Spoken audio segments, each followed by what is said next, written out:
Halo bos, selamat petang, selamat petang. Saya Awang Pang. Hari ini saya datang kita punya kedai sini nampak sebiji kereta banyak murah. Okey, tahun 2010.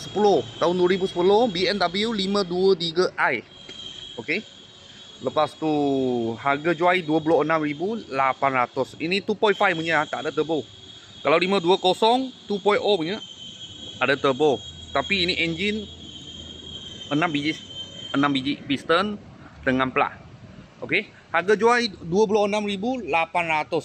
Ini sisi 2.5 punya. 2.5 punya 5 series.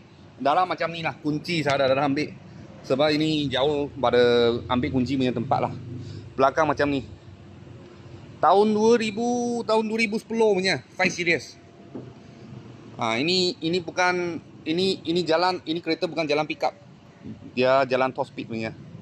Dia jalan belakang. Sebab ada turbo dia ringan sikit. Pickup dia memang power. Tapi ini tak ada turbo, ini NA sahaja.